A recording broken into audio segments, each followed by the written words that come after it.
নমস্কার, কেমন আছেন সবাই? আশা করি সবাই খুব ভালো আছেন। আজকে নিয়ে চলে আসলাম ঠাকুরবাড়ির রান্নার রেসিপি অবলম্বন করে তৈরি ছোলার ডালের একটা দুর্দান্ত স্বাদের রেসিপি।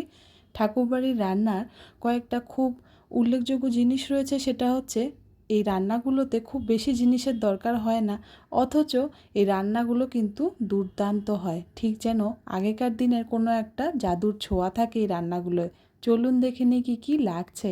আমি এখানে হিসেব করে ছোলার ডাল নিয়ে নিয়েছি, মানে যতটুকু আমার দরকার ছিল 1.5 কাপের মতন। ডালগুলোকে ধুয়ে কুকারে দিয়ে দিলাম। এখানে আমি 2 আঙ্গুল মতন জল দেব, যাতে করে ডালটা ভালো মতন সেদ্ধ হতে পারে। এই বইটাতে লেখা ছিল ডাল যখনই সেদ্ধ করবেন মেপে নিয়ে দেখবেন যেন 2 আঙ্গুলের বেশি জল না হয়।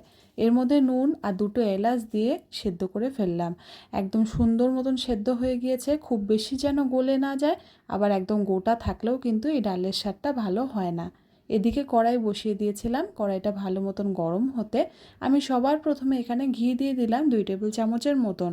খুব ভালো হয় যদি ঘি দিয়ে রান্নাটা শুরু করা যায়, আর যদি অসুবিধা থাকে তবে তো সেক্ষেত্রে সাদা তেল দেওয়াই যেতে পারে। এখানে আমি নারকেলগুলোকে আগের থেকে ভেজে নেব। নারকেলগুলোকে এভাবে আমি কেটে নিয়েছি। এবার শুধু হালকা বাদামি লালচে রং আসা অবধি এটাকে আমরা ভাজবো। একদমই মিডিয়াম থেকে লো আঁচে কিন্তু ভাজতে হবে। হাই আঁচে দিলে নারকেলগুলো একদমই পুড়ে যেতে পারে। এখানটায় দেখুন আস্তে আস্তে ভাজতে ভাজতে কত সুন্দর একটা রং চলে এসছে। আর যখন ভাজছিলাম এর গন্ধ কি বলবো, ঘিয়ে নারকেল ভাজার সত্যিই গন্ধটা আলাদা। এবার সম্পূর্ণ রান্নাটা আর আমি ঘিতে করছি না, যতটা ঘি রয়েছে সেটুকু তো থাকলোই, আর তার মধ্যে আমি সাদা তেল মিশিয়ে নিলাম। এবার এখানে আমি ফোড়নের জন্য দিয়ে দিলাম মৌরি দিলাম 1 স্পুন, আর দিলাম একটা গোটা শুকনো লঙ্কা। তার সাথেই 2টো তেজপাতা দিচ্ছি, আর দিয়ে দিলাম এখানে চিনিটা অবশ্যই এই রান্নায় দিতে হবে। 1/2 স্পুন চিনি দিলাম 2টো মতন এলাচ, 2টো গোলমরিচ আর 2টো মতন লবঙ্গ। সব কিছুকে একসাথে এখানে দিয়ে ফোড়নটাকে একটু নাড়াচাড়া করে নিচ্ছি। ফোড়নটা যখনই একটু লালচে রঙের হয়ে গেল তখন আমি এর মধ্যে দিয়ে দিলাম ছোলার ডালের জলটা কিন্তু আমি সম্পূর্ণ ঝরিয়ে নিইনি, এখানে সামান্য একটু জল রেখেই কিন্তু ডালটাকে এর মধ্যে দিলাম। এবার এর মধ্যে দিয়ে দিলাম 1 টেবিল চামচের মতন আদা বাটা, আর খুবই সামান্য পরিমাণে একটু লবণ। সব কিছুকে একসাথে দিয়ে একটু ডালের সাথে সময় নিয়ে মিলতে দিতে হবে, যাতে করে আদা বাটার গন্ধটা ডালের মধ্যে খুব ভালো করে মিশে যেতে পারে। এবার 2-3 মিনিট ফুটিয়ে নিলাম ডালটাকে। ফুটিয়ে নিয়ে এখানে মশলার মধ্যে এখন আমি দিয়ে দিচ্ছি হলুদ গুঁড়ো 1.5 টেবিল চামচের মতন। যেহেতু ডালের রঙটা বেশ ফিকেই রয়েছে সেজন্য আমি 1.5 টেবিল চামচ হলুদ দিলাম। আর দিয়ে দিলাম জিরার গুঁড়ো এখানে 1 টেবিল চামচ, আর ধনিয়া গুঁড়ো দিলাম 1 টেবিল চামচ। সব মশলাগুলোকে একসাথে মিলিয়ে নিচ্ছি। এই ডালে মানে এই বইয়ের কোনো রেসিপিতেই লেখা ছিল না যে ছোলার ডালের মধ্যে লাল লঙ্কার গুঁড়ো দেওয়ার কথা, সেজন্য আমি লাল লঙ্কার গুঁড়োটা কিন্তু দিইনি।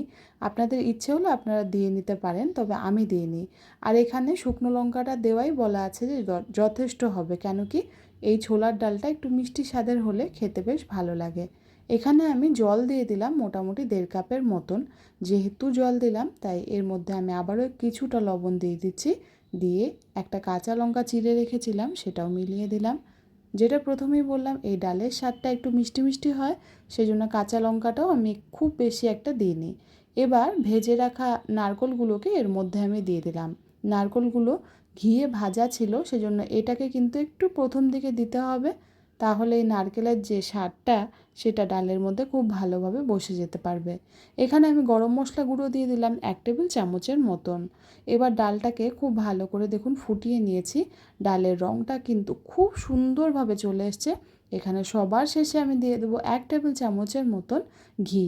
ঘিটা যদি পছন্দ না হয় সেক্ষেত্রে স্কিপ করতে পারেন, তবে রেসিপিটা এমনভাবেই ছিল তাই ঘিটা আমি অ্যাড করে দিলাম। এখানে দেখুন ডালের রঙটা যেমন সুন্দর এসছে, আর গন্ধ তো কী বলবো, আমি রান্না করতে করতে নিজেই ভাবছি যে এত দিন ধরে ছোলার ডাল রান্না করি কিন্তু এত সুন্দর গন্ধ তো বেরোয় না। আসলে সব কিছুর ম্যাজিকের পেছনেই হচ্ছে ঠাকুরবাড়ির রান্নার রেসিপি। এটা আপনারা একবার বানিয়ে দেখতে পারেন বন্ধুরা, আশা করি ভালো লাগবে, ভালো লাগতে বাধ্য। বাড়িতে ছোটোর থেকে বড় সকলের ভালো লাগবে। আর একটা মজার ব্যাপার হলো বাড়িতে পোলাও কিংবা লুচি সব কিছুর সাথেই কিন্তু এই ধরনের ছোলার ডাল খেতে ভীষণই ভালো লাগে। ছোলার ডালটা যখন আমি ঢাললাম তারপরে দেখুন ঠান্ডা হতে বেশ ঘন হয়ে গিয়েছে, সেজন্য বলা হয় যে ছোলার ডাল একটু পাতলা নামানোই ভালো। বন্ধুরা, রেসিপিটা ভালো লাগলে অবশ্যই একবার সাবস্ক্রাইব করে দেবেন।